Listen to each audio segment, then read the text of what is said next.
What's going on? Thanks for checking out this video.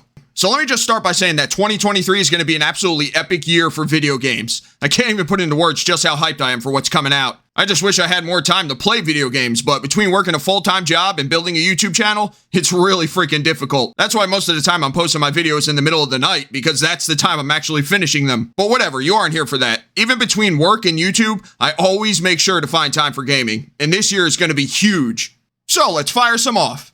The Legend of Zelda, Tears of the Kingdom, Spider-Man 2, Final Fantasy 16, Starfield, Diablo 4, Suicide Squad, Armored Core 6, and last but not least, Hogwarts Legacy. Although apparently I'm a racist for wanting to buy that game. Wait, was racist or some kind of phobe? You know, I don't even freaking remember. It's always something with these people. You're some kind of istophobe for wanting to play it. Every time I turn around, there's another article being written about how you're a bad person if you want to buy this game. I knew this was going on for a while, but when I went to do some quick research for this video, I was actually kind of shocked when I saw that the wokies have been whining and crying about this game as far back as 2020, as you can see in this piece of dog crap article from Polygon. I mean, has it really been this freaking long since they started going after this game? Why I'm not buying the Harry Potter game?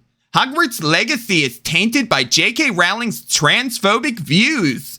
Yeah, whatever. We know the story. J.K. Rowling had one opinion that went against the hive mind, and now she's Satan incarnate in their eyes. This article was just written by another fake gamer activist trying to lecture you on why it's wrong of you to want to play a frickin' Harry Potter game. Seriously, they're as cringe as people who say Harry Potter is evil because it glorifies witchcraft. So this article came out 2.5 years ago. So you would think that any sane person would have gotten bored by now, right? What the hell am I saying? These people are anything but sane. And with the game's launch getting ever closer, they push their efforts into maximum overdrive, even going so far as to call for a complete boycott of it in the hopes that they could potentially hurt the sales, which is absolute lunacy. J.K. Rowling doesn't even have anything to do with this game directly, which the studio made perfectly clear when they made the massive mistake of groveling to the ravenous woke mob. That J.K. Rowling isn't working on this game, and we denounced the things she said. But it doesn't freaking matter. She created the world, so that makes it evil to them. You know, if these people had the power to, they would banish the entire Harry Potter franchise into oblivion, and they'd burn all of the books ever printed. But their boycott must have put a serious dent in the game's sales, I'm sure. Let's have a look. Oh my god, is this seriously happening right now? Yes. So not only did they fail to hinder the game's sales, but it looks like they actually may have helped it along. It's shaping up to be one of 2023's biggest games of the year, and it's the best-selling PS5 game of the year so far, though the year did just start. Who could have possibly thought that no one would care that a bunch of woke activist nutjobs think you're a bad person for wanting to play this game? And it's not like their message doesn't get out there. Every single freaking gaming outlet is infested by people just like them, and they're constantly writing articles denouncing the game and anyone who buys it. So good job, guys. You're doing wonders to help these studios get their products sold. It's still not over, though. Oh no. They aren't stopping the attacks even though their little boycott has failed miserably. Because as of yesterday, it was going around on Twitter that the ultra-woke gaming forum Resetera is actually banning users for doing something as simple as saying they want to play the game. Check this shit out because this is hilarious. And this was shared by Sophia Narwitz. Look and read what this dude got permanently banned for. He wants to play Hogwarts Legacy and he thinks the boycott is hypocritical. That's it. Resetera is the most pathetic place on the internet, and that tells you why it's popular with game journalists. Yeah, seriously, Resetera does have a pathetic reputation of banning anyone and everyone who even thinks about going against the narrative. Their mods watch every single millimeter of their forums like a hawk. It's insane. This person was probably banned within seconds of posting this. So they were replying to this one here.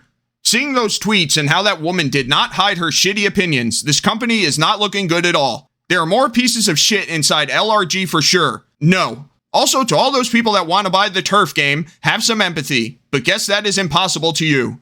And this is the reply that got this person permanently banned.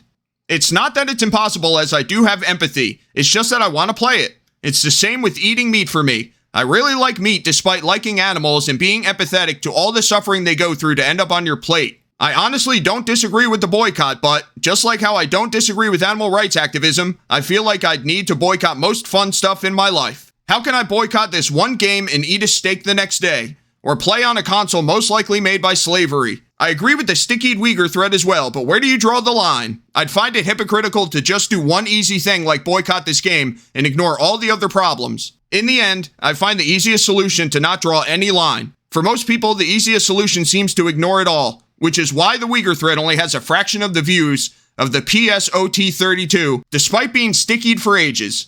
You can be bitter about it, but it is what it is. Yeah, so obviously they were doomed the second they pointed out everyone's hypocrisy on this website. Even though they said they don't even disagree with the stupid boycott, it's still not good enough for them. You have to agree with every single one of the mods' opinions on everything, all the time, no exceptions. Oh well, with time I'm sure they'll realize they're better off without using that site. Resetera is a freaking joke. And in case you're wondering what this LRG stands for in the quoted post, it stands for Limited Run Games. Apparently it's a gaming company, which I never even heard of before today. And they were also making the rounds because they actually fired one of their employees for daring to follow certain Twitter accounts like Gina Carano and Libs of TikTok. Even though the company put out a tweet claiming they respect everyone's personal opinions, which is an obvious lie, but that's a topic for another video. I may cover it tomorrow if nothing more interesting comes up.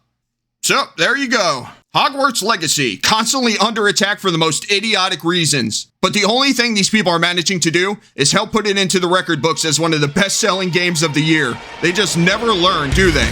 It's cool with me if they keep it up, though. It's fun to laugh at them.